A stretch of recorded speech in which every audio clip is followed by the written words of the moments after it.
Welcome to మెగానే TV పక్కా local AP. Tirupati Tatayyagunta Gangamma జాతరలో ఆధ్యాత్మిక కోలాహలం నెలకొంది. టీటీడీ ఎంప్లాయీస్ వెల్ఫేర్ అసోసియేషన్ ఆధ్వర్యంలో ఇవాళ అమ్మవారికి ఘనంగా పట్టు వస్త్రాలు సమర్పించారు. అసోసియేషన్ అధ్యక్షుడు చీర్ల కిరణ్ నేతృత్వంలో తుడాకారాలయం నుండి ఆలయం వరకు మేళతాళాలతో భారీ పాదయాత్ర నిర్వహించారు. పాలెగాడిని సంహరించిన 4వ రోజున దొరవేషం వేళ అమ్మవారికి సారె సమర్పించడం తమ పూర్వజన సుకృతమని ఉద్యోగులు హర్షం వ్యక్తం చేశారు. అనంతరం భక్తులకు ఉద్యోగులకు అమ్మవారి మహాప్రసాదాన్ని పంపిణీ చేశారు.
అందరికీ నమస్కారం. ఈరోజు టీటీడీ ఎంప్లాయీస్ వెల్ఫేర్ అసోసియేషన్ ఆధ్వర్యంలో మా టీటీడీ ఉద్యోగులు ఉద్యోగ సంఘ నాయకులందరితో ప్రతి సంవత్సరం కూడా ఆనవాయితీగా వస్తున్నటువంటి గంగమ్మ జాతర రోజు అమ్మగారికి పట్టు వస్త్రాలు సమర్పిస్తూ వస్తున్నాము. అందులో భాగంగా ఈరోజు మా అసోసియేషన్ తరపున ఉద్యోగ సంఘ నాయకుల తరపున వాళ్ళ కుటుంబ సభ్యుల తరపున ఈరోజు ఘనంగా అమ్మవారికి పట్టు వస్త్రాలు సమర్పిస్తున్నాం. 900 సంవత్సరాల చరిత్ర గల గంగమ్మ తల్లి తిరుపతి ఇలవేల్పు గ్రామ దేవత. ఈ జాతర 7 రోజుల పాటు నిర్వహిస్తూ వస్తున్నారు. చాలా ఘనమైన చరిత్ర కలిగిన తాతయ్యగుంట గంగమ్మ జాతరకి చాలా విశేషాలు ఉన్నాయి. 900 సంవత్సరాల క్రితం పాలెగాళ్ళు తిరుపతిని పరిపాలించేవాళ్ళు. ఆ పాలెగాళ్ళు ఇక్కడ ఉన్నటువంటి మహిళల పట్ల అసభ్యంగా ప్రవర్తిస్తూ వస్తున్నప్పుడు సాక్షాత్తు కలియుగ వెంకటేశ్వర స్వామి చెల్లెలైనటువంటి గ్రామదేవత గంగమ్మ తల్లి అవతరించారు అవిలాలలో. ఆమె అవతరించిన తర్వాత ఆమె పైన కూడా ఆ పాలెగాళ్ళు కన్నేశారు. వాళ్ళని ఎట్టయినా అంతమొందించాలని చెప్పి ఆమె 3 రోజుల పాటు వివిధ వేషాలు వేసుకొని వాళ్ళ కోసము వేటాడింది. కానీ వాళ్ళు దొరకలేదు. 4వ రోజు దొరవేషం వేసి ఆ దొరవేషంతో మా దొర వచ్చాడు కదా అని ఆ పాలెగాళ్ళు ఆ దొర దగ్గరికి వెళ్ళడం, దొరవేషంలో ఉన్నటువంటి గంగమ్మ తల్లి వాళ్ళని అంతమొందించడం జరిగింది. ఈరోజు 4వ రోజు ఎవరైతే గంగమ్మ తల్లి దొరవేషం వేసి ఆ పాలెగాళ్ళని అంతమొందించిందో ఆ రోజు ఈరోజే. అటువంటి 4వ రోజు పవిత్రమైన రోజు మా టీటీడీ ఎంప్లాయీస్ వెల్ఫేర్ అసోసియేషన్ తరపున ఉద్యోగుల తరపున ఉద్యోగ సంఘ నాయకుల తరపున అమ్మవారికి సారణిస్తున్నందుకు మా యొక్క పూర్వజన్మ సుకృతంగా భావిస్తూ ఉన్నాం. ఈరోజు టీటీడీ ఎంప్లాయీస్ వెల్ఫేర్ అసోసియేషన్ ఆధ్వర్యంలో గంగమ్మ తల్లికి సార సమర్పించడం జరుగుతుంది. ప్రతి సంవత్సరం కూడా ఆనవాయితీగా టీటీడీ ఎంప్లాయీస్ వెల్ఫేర్ అసోసియేషన్ ఆధ్వర్యంలో మేము ప్రతి సంవత్సరం ఆనవాయితీగా అమ్మవారికి సార సమర్పిస్తాము. వెంకటేశ్వర స్వామి చెంత ఉద్యోగం చేసే మేము ఆమె చెల్లెళ్ళకి ప్రతి సంవత్సరం ఆనవాయితీగా ఈ మార్గ సార ఇవ్వడం చాలా ఆనందంగా ఉంది. అందులో భాగంగా ఈరోజు వందలాది మంది ఉద్యోగస్తులు సార సమర్పించే కార్యక్రమాల్లో పాల్గొనడం జరిగింది. పల్నాడు జిల్లా అగ్నిగుండాలలో నకిలీ విత్తనాలు అన్నదాతలను నిలువున ముంచాయి. సుమారు 100 ఎకరాల్లో అజీతాబరి విత్తనాలు సాగు చేసిన రైతులకు ఎకరాకు 10 క్వింటాళ్ల దిగుబడి కూడా రాకపోవడంతో ఆవేదన వ్యక్తం చేస్తున్నారు. శ్రీ సాహి సీడ్స్ కంపెనీ తమకు నకిలీ విత్తనాలు అమ్మి మోసం చేసిందని బాధితులు పోలీసులకు ఫిర్యాదు చేశారు. వ్యవసాయ శాఖ అధికారులు తక్షణమే స్పందించి బాధ్యులపై కఠిన చర్యలు తీసుకోవాలని డిమాండ్ చేశారు. అలాగే నష్టపోయిన తమను ప్రభుత్వం ఆదుకోవాలని రైతులు ఆందోళన చేపట్టారు.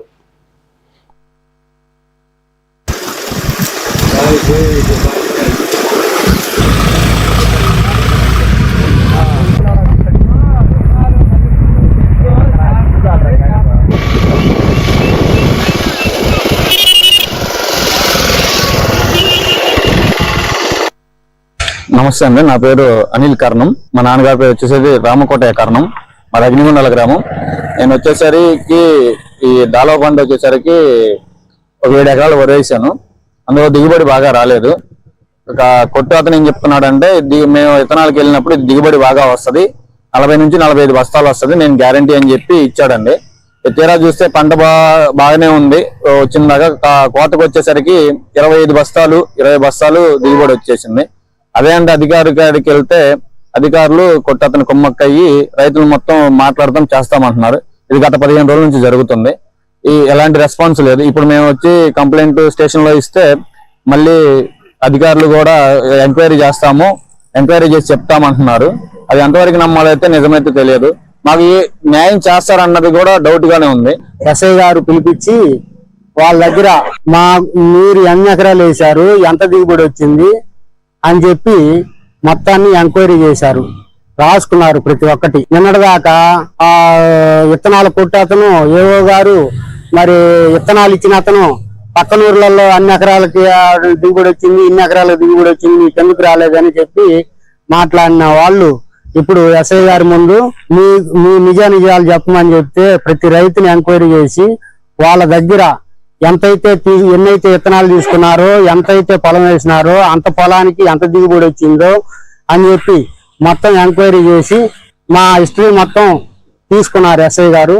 ఎస్ఐ గారు తీసుకొని ఏఓ గారికి ఏడీ గారికి ఇచ్చారు. ఇప్పుడు ఇచ్చిన తర్వాత ఇది మీకు మేము తగు కంపెనీ ఏ విత్తనాల కంపెనీ అయితే ఉందో ఆ కంపెనీ వాళ్ళకి మా ద్వారా కలెక్టర్ గారి ద్వారా మీకు న్యాయం చేస్తామని చెప్పి హామీ ఇచ్చి పంపించారు. దీనివల్ల మీ వల్ల మాకు ఈ మేలు జరిగినందుకు ధన్యవాదాలు. తిరుపతిలో ఆధ్యాత్మిక శోభ సంతరించుకుంది. నగరంలో వెలిసిన శ్రీ ప్రసన్న వెంకటేశ్వర స్వామి ఆలయంలో విగ్రహ ప్రతిష్ఠ మహోత్సవాలు అత్యంత వైభవంగా నిర్వహిస్తున్నారు. ఇవాళ ఆలయంలో శాస్త్రోక్తంగా ప్రత్యేక పూజలు, హోమాలు నిర్వహించారు. రేపు నిర్వహించే గోపుర కలశం, విగ్రహ ప్రతిష్ఠ కార్యక్రమాలకు ఆలయ కమిటీ సర్వం సిద్ధం చేసింది. ఈ చారిత్రాత్మక వేడుకల్లో భక్తులు పెద్ద సంఖ్యలో పాల్గొని స్వామి కృపకు పాత్రులు కావాలని అర్చకులు, కమిటీ సభ్యులు కోరుతున్నారు.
అనకాపల్లి జిల్లా మాడుగుల నియోజకవర్గంలో భూసేకరణ చిచ్చురేపింది. కోటపాడు మండలం ఆర్లీ పంచాయతీలో ఎస్జెడ్ ఏర్పాటును వ్యతిరేకిస్తూ రైతులు, కూలీలు గర్జించారు. వ్యవసాయమే ముద్దు, ఎస్సీజెడ్ వద్దు అంటూ భారీ నిరసన చేపట్టారు. పచ్చని పంట పొలాల్లో విషం చిమ్మే పరిశ్రమలు వద్దని, 1200 ఎకరాల సాగు భూములను లాక్కోవడం అన్యాయమని రైతులు మండిపడ్డారు. ఎమ్మెల్యే బండారు సత్యనారాయణమూర్తి తీరును తప్పుబడుతూ బలవంతంగా భూములు సేకరిస్తే ప్రాణాలను ఇస్తాం కానీ భూములు ఇచ్చేది లేదని హెచ్చరించారు. భూములు ఇచ్చేది లేదు. వ్యవసాయమే ముద్దు, వ్యవసాయమే ముద్దు. ఎస్సీ జెట్లు మాకొద్దు, ఎస్సీ జెట్లు మాకొద్దు, ఎస్సీ జెట్లు మాకొద్దు, ఎస్సీ జెట్లు మాకొద్దు. ఎస్సీ జెడ్లు మాకొద్దు, వ్యవసాయమే ముద్దు, వ్యవసాయమే ముద్దు. ఆర్లి పంచాయతీలో ఎస్సీ జెడ్లకు భూములు ఇచ్చేది లేదు, ఆర్లి పంచాయతీలో ఎస్సీ జెడ్లకు భూములు ఇచ్చేది లేదు, ఆర్లి పంచాయతీలో ఎస్సీ జెడ్లకు భూములు ఇచ్చేది లేదు, ఆర్లి పంచాయతీలో ఎస్సీ జెడ్లకు భూములు ఇచ్చేది లేదు, ఆర్లి పంచాయతీలో ఎస్సీ జెడ్లకు భూములు ఇచ్చేది లేదు, ఆర్లి పంచాయతీలో ఎస్సీ జెడ్లకు భూములు ఇచ్చేది లేదు. ఆ ప్రాణాలనే ఇస్తాం, భూములు ఇచ్చేది లేదు. చేయించొద్దు, గ్రామాలు ఖాళీ చేయించొద్దు, గ్రామాలు ఖాళీ చేయించొద్దు, గ్రామాలు ఖాళీ చేయించొద్దు. అనకాపల్లి జిల్లాలోని కేకోటపాడు మండలం ఆర్లి పంచాయతీ పరిధిలో ఈ రాష్ట్ర ప్రభుత్వం ఎస్సీ జెడ్ల కోసం 1250 ఎకరాలు ప్రభుత్వ భూమి అటువంటిది ఈరోజు రైతుల్ని ఎల్లగొట్టి బలవంతంగా తీసుకోవడం కోసం తీవ్రమైనటువంటి ప్రయత్నం చేస్తుంది. సంవత్సర కాలం నుండి జిల్లా కలెక్టర్ గారు, ఎమ్మెల్యే గారు చాలా ఎత్తుగడలేసి రైతుల్ని ఇది ప్రభుత్వ భూమి, ఈ భూమిని మేము తీసుకుంటాం, మీకు ఏ హక్కు ఉందని చెప్పేసి కళ్ళబొల్లు మాటలు చెప్పి వాళ్ళు బెదిరించి భూములు తీసుకోవడం కోసం తీవ్రమైనటువంటి ప్రయత్నం చేస్తున్నారు. దీనికి వ్యతిరేకంగా రైతులు జిల్లా కలెక్టర్ కార్యాలయం దగ్గర, అదేవిధంగా తహసీల్దార్ కార్యాలయం దగ్గర, ఆర్డీఓ కార్యాలయం దగ్గర పెద్ద ఎత్తున ఆందోళన తెలియజేసి వ్యక్తిగత దరఖాస్తులు పెట్టి మేము భూములు ఇవ్వబోము, ఎస్సీ జెడ్లు మాకు అక్కర్లేదు, వ్యవసాయం ముద్దని చెప్పేసి పెద్ద ఎత్తున నిరసన తెలియజేశారు. అప్పుడు జిల్లా కలెక్టర్ గారు వెంటనే ఈ భూములు మేము తాత్కాలికంగా తీసుకోవట్లేదు, రైతుల అభిష్టం మేరకే మేము తీసుకుంటామని చెప్పేసి చెప్పారు. కానీ మొన్న ప్రిన్సిపల్ సెక్రటరీ యువరాజు గారు, జిల్లా కలెక్టర్ గారు దొంగసాటును వచ్చి ఆ ప్రాంతం అంతా పర్యటన చేసి మళ్ళీ భూములు తీసుకుంటామనేటువంటి ఒక అలజడి సృష్టించారు. రైతులు ఈరోజు తిండి తిప్పలు మానేసి మా భూములు పోతాయి, మా ఇల్లులు పోతాయి, మా పశువులు పోతాయి, లేదంటే మా పాకలు పోతాయి, మా కళ్ళాలు పోతాయి, మేము ఎలా బతకాలనేటువంటి ఆందోళన ఈరోజు ఉన్నారు. అటువంటి ఆందోళనని ఈరోజు స్థానిక ఎమ్మెల్యే బండారు సత్యనారాయణమూర్తి గారు చల్లారచింది పోయి నిన్న కొంతమందిని ఆర్డీఓ గారి దగ్గర తీసుకెళ్లి భూములు లేనటువంటి కొంతమంది దొంగలు తీసుకెళ్లి అక్కడ భూములు ఇచ్చేస్తాను మీరు తీసుకోండి అని చెప్పేసి మాకు ఎంత రేట్ ఇస్తారని చెప్పేసి మాట్లాడించడం జరిగింది. అనకాపల్లి జిల్లాలోని చిత్తూరు జిల్లా పూతలపట్టు నియోజకవర్గంలో ఆధ్యాత్మిక సందడి నెలకొంది. ప్రసిద్ధ పుణ్యక్షేత్రమైన అర్ధగిరి వీరాంజనేయ స్వామి ఆలయంలో హనుమాన్ జయంతి ఉత్సవాలకు రంగం సిద్ధమైంది. మే 11 నుంచి 13 వరకు 3 రోజుల పాటు ఈ వేడుకలను అత్యంత వైభవంగా నిర్వహించనున్నట్లు ఆలయ అధికారులు వెల్లడించారు. ఉత్సవాల భాగంగా అంకురార్పణ, సహస్రనామ హోమం, వసంతోత్సవం వంటి ప్రత్యేక పూజలు జరగనున్నాయి. ఈ కార్యక్రమాలకు ఎమ్మెల్యే డాక్టర్ కలికిరి మురళీమోహన్ ముఖ్య అతిథిగా హాజరు కానుండగా భక్తులు పెద్ద సంఖ్యలో తరలి రావాలని ఆలయ కమిటీ కోరింది. జై శ్రీరామ్.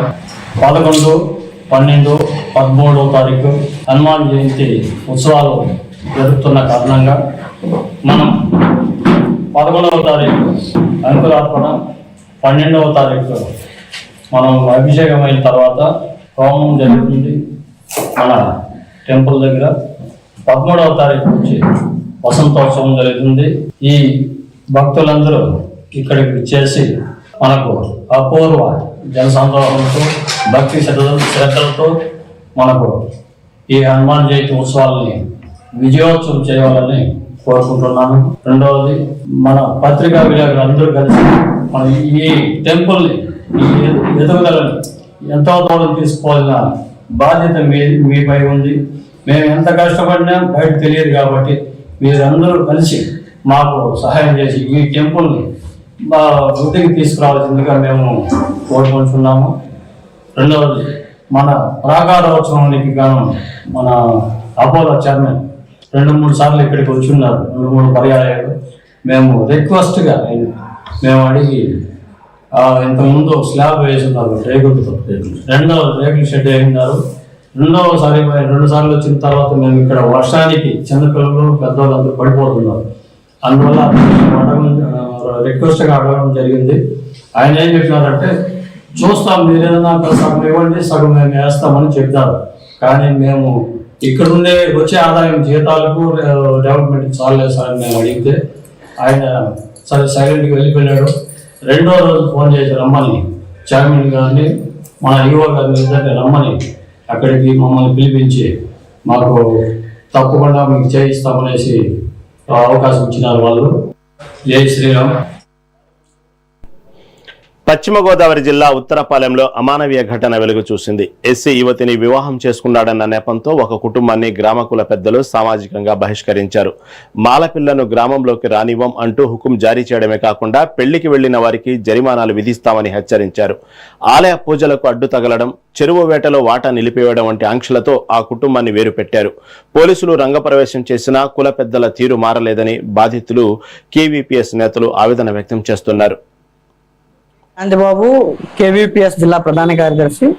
పశ్చిమ గోదావరి జిల్లా వీరవాసరం మండలంలో ఉన్నటువంటి ఉత్తరపాలెం గ్రామంలో సెట్టిబల్జ కులానికి చెందినటువంటి వెంకటేష్ అనే కుర్రాడు తుని గ్రామానికి చెందినటువంటి అమ్మాయి రేవతి ఎస్సీ మాల ఇద్దరు ప్రేమించుకొని ఒక ఆదర్శవంతమైన కులాంతర వివాహాన్ని నిన్న చేసుకోవడానికి ఇరు కుటుంబాల పెద్దల్ని కూడా ఒప్పించి వాళ్ళు పెళ్లి చేసుకోవడానికి సిద్ధమయ్యారు. అదే క్రమంలో ఆ ఉత్తరపాలెం గ్రామంలో ఉన్నటువంటి గ్రామ పెద్దలకి విషయం తెలియజేయగానే ఈ గ్రామానికి ఒక పద్ధతి ఉన్నది, కట్టుబాట్లు ఉన్నవి, ఆచారం ఉన్నది.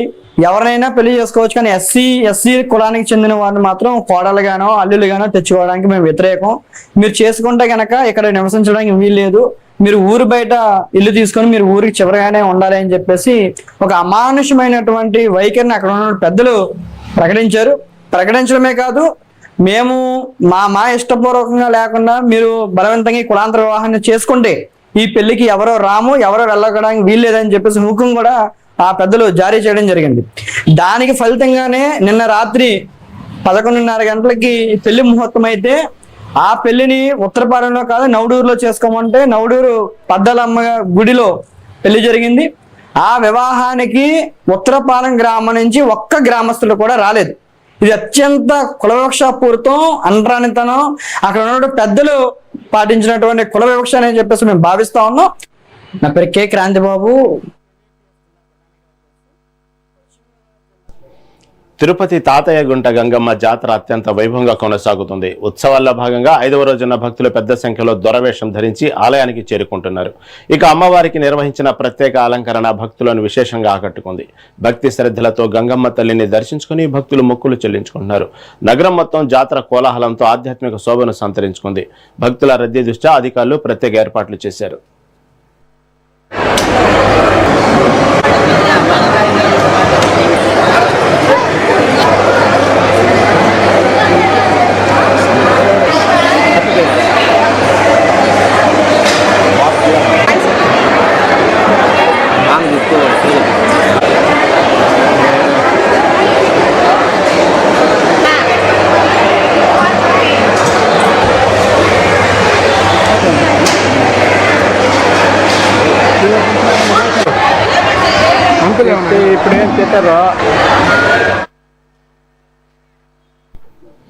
తిరుపతి మదనపల్లి బైపాస్ రహదారిపై ఇవాళ తెల్లవారుజామున విషాద ఘటన చోటు చేసుకుంది.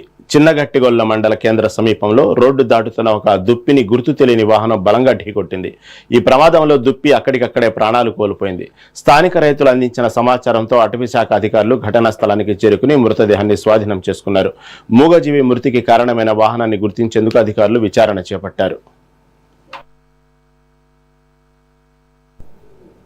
అనంతపురం జిల్లాలో సాగు సంక్షోభంపై మాజీ ఎమ్మెల్యే వెంకటరామిరెడ్డి కూటమి ప్రభుత్వంపై విరుచుకుపడ్డారు. జిల్లాలో భూగర్భ జలాలు పడిపోయి పంటలు ఎండిపోతున్నా ప్రభుత్వం పట్టించుకోవడం లేదని ధ్వజమెత్తారు. గిట్టుబాటు ధర లేక రైతులు అధిక ధరలతో వినియోగదారులు ఇబ్బంది పడుతున్నారని ఆవేదన వ్యక్తం చేశారు. కూటమి సర్కార్ అధికారంలోకి వచ్చాక జిల్లాలో 70 మంది రైతులు ఆత్మహత్య చేసుకున్నారని ఆవేదన వ్యక్తం చేశారు. మరణించిన రైతు కుటుంబాలకు ఇస్తామన్న 7 లక్షల రూపాయల పరిహారం ఏమైందని వెంకటరామిరెడ్డి ముఖ్యమంత్రిని నిలదీశారు. కూడా తయారీ హార్టికల్చర్ ఉద్యాన పంటలు పండించే రైతులు కావచ్చు, లేకపోతే ఇతర పంటలు కూడా పండించే రైతులు, ఇద్దరు రైతుల యొక్క పరిస్థితి కూడా చాలా దయనీయంగా కూడా ఉంది. దిక్కుతోచని పరిస్థితుల్లో కూడా మన జిల్లాలో, అనంతపురం జిల్లాలో కూడా ఉన్నారు. ఏదైతే ఉద్యాన పంటలు పండించే రైతుల్ని చాలా కూడా దినదినానికి కూడా ఈ జిల్లాలో భూగర్భ జలాలు కూడా తగ్గిపోతా ఉన్నాయి. మీటర్ల కొద్ది కూడా తగ్గుతూ పోతున్నాయి. నిట్ట నిలువున ఈరోజు చెట్లన్నీ కూడా కొన్ని లక్షల రూపాయలు 10, 15, 20 సంవత్సరాల నుంచి పెంచిన చెట్లు తన కళ్ళ ముందరే నీరు అనేది కూడా లేకోకుండా ఎండిపోతూ ఉంటే, పసి పిల్లల కంటే కూడా ఎక్కువ చూసుకున్న ఈ చెట్లు ఎండిపోతుంటే వారి యొక్క పరిస్థితి చాలా దమనీయంగా కూడా ఉంది. కానీ వీరి పరిస్థితిని గురించి కానీ ఇతర పంటల పరిస్థితుల గురించి పండించే రైతుల గురించి కానీ ఈనాడు ప్రభుత్వం పట్టించుకోలేదు. ప్రజాప్రతినిధులు ఉదాసీనంగా కూడా ఉన్నారు. ప్రభుత్వం అలాగే వివరిస్తూ ఉంది. 3 మంత్రులు ఉన్నా, ఇంతమంది ప్రజాప్రతినిధులు ఉన్నా రైతుల యొక్క పరిస్థితి అనేది కూడా ఎక్కడ కానీ లేదు. ముఖ్యంగా ఈ జిల్లాలో మన అనంతపురం జిల్లాలోనే దాదాపుగా కూడా 22 మండలాల్లో కూడా భూగర్భ జలాలు అనేది కూడా తగ్గిపోతూ ఉన్నాయి. ముఖ్యంగా గాలిదిన్న మండలంలో కానీ యాడికి, పుత్తూరు, ఎల్లనూరు, కూడేరు, వెలుగుప్ప, బ్రహ్మసముద్రము, సెట్టూరు ఇలాగ అనేక మండలాలు కూడా బుక్కరాయ సముద్రము 22 మండలాల్లో కూడా భూగర్భ జలాలు పెరిగిపోతున్నాయి. ఒక 7-8 మండలాల్లో అయితే ఇంకా ఎక్కువ కూడా అంటే ఈ గార్లదిన్నె, యాడికి, పుత్తూరు, ఎల్లనూరు, ఉమ్మడి అనంతపురం జిల్లాలో చాలా దమనీయంగా కూడా తయారయ్యింది.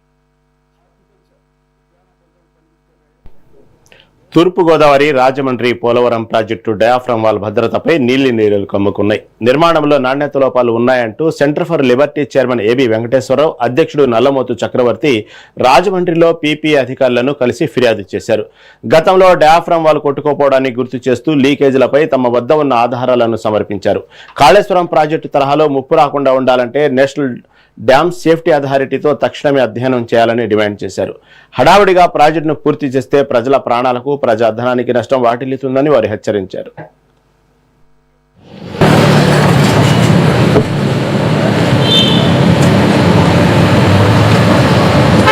పోలవరం ప్రాజెక్టు తరఫున గవర్నమెంట్ ఆఫ్ ఇండియా అంతర్జాతీయ నిపుణుల్ని, ప్యానల్ ఆఫ్ ఎక్స్పర్ట్స్ ని ఏదైతే నియమించుకుందో 2024 జూన్లో వాళ్ళు ఇచ్చిన రిపోర్టుల్లో ఉన్న సారాంశం మేము అన్ని చదివాం కాబట్టి, అర్థం చేసుకున్నాం కాబట్టి ఇరిగేషన్ నిపుణులతో చర్చించి అందులో వాళ్ళు రాసిన ప్రతి మాటకి అర్థం తెలుసుకుని ఒక అవగాహనకు వచ్చి మా అవగాహన ఆయనతో పంచుకున్నాం. కూడా ఓవరాల్ గా చూస్తే ఓహరా గారికి క్వాలిటీ విషయంలో ఖచ్చితంగా ఉండాలనే ఆలోచన అయితే ఉంది. కానీ ఇందులో ఎంత లోటుపాతులు ఎంత ఉన్నాయో ఆయనకి ఇప్పటిదాకా అవగాహన లేదు. కొంత ఉంది, పూర్తి అవగాహన లేదు. మాకు తెలిసినవన్నీ మేము చెప్పాం, ఆయన నోట్ చేసుకున్నారు. లేదండి మాకు కూడా ఇది ప్రెస్టీజియస్ ప్రాజెక్టు, మేము క్వాలిటీ విషయంలో పొరపాటు జరగకుండా చేస్తామని చెప్పి మాకైతే ఆయన ఇంటెన్షన్ మీద, ఆయన ఉద్దేశాల మీద నమ్మకం ఉంది. కాకపోతే ఇందులో ఒక చిన్న ప్రాబ్లం ఏంటంటే ఈయన మాట ఎంతవరకు సాగుతుందో మనకు తెలియదు. ఒక పక్కన ఉన్నదేమో హేమహేమీలు కాంట్రాక్టర్లు, పెద్ద వాళ్ళు ఉన్నారు. కాబట్టి ఈ మాట ఎంతవరకు సాగనిస్తారో తెలియదు. మేము ఖచ్చితంగా ఒకటి చెప్పేది ఏంటంటే ఈ మధ్యన కాళేశ్వరం ప్రాజెక్టు దెబ్బతిన్న తర్వాత, దెబ్బతిని కూడా ఇప్పుడు దాదాపు 2 ఏళ్లు దాటిపోయింది. 23 అక్టోబర్లో దెబ్బతిన్నట్టుగా గమనించారు. రాజకీయాల్లోకి పోతే ప్రాజెక్టులు ఒకళ్ళనొకళ్ళు వేలెత్తి చూపించుకోవడం తప్ప అసలు కారణం ఏంటనేది తెలుసుకోవడం చాలా కష్టం. ఎందుకంటే అదంతా టెక్నికల్ విషయాలు ఉంటాయి. ఈ తెలిసి తెలవనోడు ప్రతి ఓడు వచ్చి యూట్యూబ్లోను కెమెరాల ముందు ఇష్టం వచ్చినట్టు మాట్లాడటంతో ప్రజలు కన్ఫ్యూజ్ అయిపోతారు. కాళేశ్వరం విషయంలో మేము అన్నిటికంటే ప్రామాణికమైనది ఏదంటే NDSA, national dam safety authority వాళ్ళ రిపోర్ట్ చదివాం. PC ఘోష్ కమిషన్ నియమిస్తే ఆయన ఒక రిపోర్ట్ ఇచ్చాడు. ఆ రిపోర్ట్ మీద యాక్షన్ తీసుకోమని CBI ఎంక్వైరీకి తెలంగాణ అసెంబ్లీ రెజల్యూషన్ పాస్ చేసింది, సిబిఐకి ఇచ్చింది. వాళ్ళేం పని మొదలట్లా. PC ఘోష్ కమిటీ చట్టవిరుద్ధం అని చెప్పి హైకోర్టుకు పోయారు. దాని మీద కొన్ని తీర్పులు వచ్చినాయి. అంటే పోలవరం ప్రాజెక్టు కృష్ణా జిల్లా అవనిగడ్డ నియోజకవర్గంలో రాజకీయ సెగలు రాజుకున్నాయి. ఎమ్మెల్సీ మండలి బుద్ధప్రసాద్ పై మాజీ ఎమ్మెల్యే సింహాద్రి రమేష్ బాబు తీవ్రస్థాయిలో విరుచుకుపడ్డారు. అవనిగడ్డలో సాగుతుంది డబుల్ ఇంజన్ కాదు, మండలి తనయుడు అల్లుడితో కూడిన త్రిబుల్ ఇంజన్ దోపిడీ పాలనని ఆరోపించారు. కూటమి ప్రభుత్వం రైతులను నట్టేట ముంచిందని, గత హామీలను గాలికి వదిలేసిందని మండిపడ్డారు. జగన్పై విమర్శలు చేస్తే సహించేది లేదని హెచ్చరించిన ఆయన ప్రోటోకాల్ విస్మరిస్తూ ఎమ్మెల్యే కుమారుడు అధికారిక కార్యక్రమాల్లో ఎలా పాల్గొంటారని ప్రశ్నించారు. నువ్వు ప్రతిదీ నేనే చేయించానని చెప్పిన విషయం, అక్కడ శిలాపలకం ఉంటే శిలాపలకం పడగొట్టేశారు. అదేవిధంగా కోడూరు రోడ్డు మన పక్పొట్టారపాల నుంచి బాదురుపల్లి దాకా రోడ్డుది శిలాపలకం వేసి శాంక్షన్ చేస్తే దాన్ని పడగొట్టేసి నువ్వు ఓపెనింగ్ ఎంచుకున్నావు. ప్రతిదీ ఎవరన్నా చేసిన పని, పులిగడ్డ పెన్ముడి బ్రిడ్జ్ కూడా అంతే. ఎవరన్నా ప్రజా ఉద్యమంతో వచ్చిన బ్రిడ్జిని నీ మూలంగానే వచ్చిందని మీ నాన్న పేరు పెట్టుకున్నావు. ప్రతిదీ అబద్ధాలే, ఒక్కటి నిజం ఉండదు. రైతుల మీటింగ్ కాడికి వెళ్ళి ఈ ప్రభుత్వం రైతు పక్షపాతం చెప్తున్నావు. ఎట్లా పక్షపాతం చెప్పు? 112 మంది రికార్డెడ్గా, గవర్నమెంట్ రికార్డెడ్గా 112 మంది రైతులు చనిపోయినట్టుగా ఉంది. వాళ్ళకి నష్టపరిహారం ఇంతవరకు ఇచ్చారా? కాంపన్సేషన్ ఇస్తా అన్నారు కదా, 7 లక్షల రూపాయలు 8 లక్షల రూపాయలు మీరు ఇచ్చారు, ఇంతవరకు ఇవ్వలేదే. ఇవన్నీ ఏంటంటే నేను అనేది నిపుణులతో సక్రమంగా సంప్రదించి పూర్తి చేయాలా. పూర్తి చేయకుండా నీ ఇష్టానుసారంగా అబద్ధాలు చెప్తూ పాత గవర్నమెంట్ మీద ఆడిపోసుకుంటాను తప్ప నువ్వు చేసిందే వీలేదు. గత 2 సంవత్సరాలు నువ్వు చేసిన పని, ఒక్క పని నేను ఇది మంచి పని చేశానని చెప్పు. రోడ్లు వేసానంటావు, రోడ్లు ఈ నియోజకవర్గాలు వేసారా? 175 నియోజకవర్గాలు రోడ్లు వేసారా? వాటితో పాటు నువ్వు కూడా కొన్ని శాంక్షన్ వచ్చినా వేసి ఉంటావు. అందుకంటే నువ్వు ప్రత్యేకించి తెచ్చిందేమో చెప్పు. నేను అడిగేది ఏంటంటే నిరంతరం ఇబ్బంది లేకోకుండా ఆ బొబ్బర్లంక దగ్గర కనుక బ్యారేజ్ కడితే పులిచంద్ర నుంచి వచ్చినా రాకపోయినా, లేకపోతే ఇంకోసారి నుంచి రాకపోయినా, ఎక్కడికి సాగర్ నుంచి రాకపోయినా, మున్నేరు దగ్గర పడిన వర్షాలతోనే మన ఇక్కడ ఉన్న వ్యవసాయ భూములు అన్నింటికి ఉపయోగపడుతుంది. దాన్ని పూర్తి చేయించుకోవాలి. లేదు 5,000 కోట్లు 6,000 కోట్లు తెస్తానన్నావే, నీకు దేంట్లో అయితే ఎక్కువ కమిషన్ వస్తుందో, ఎక్కువ డబ్బులు ఇస్తారో అవి తేడానికి ప్రయత్నం చేస్తారు. రైట్, ఇవి ఇప్పటి వరకు ఉన్న పక్కా లోకల్ అప్డేట్స్. చూస్తూనే ఉండండి మెగా 9 టీవీ.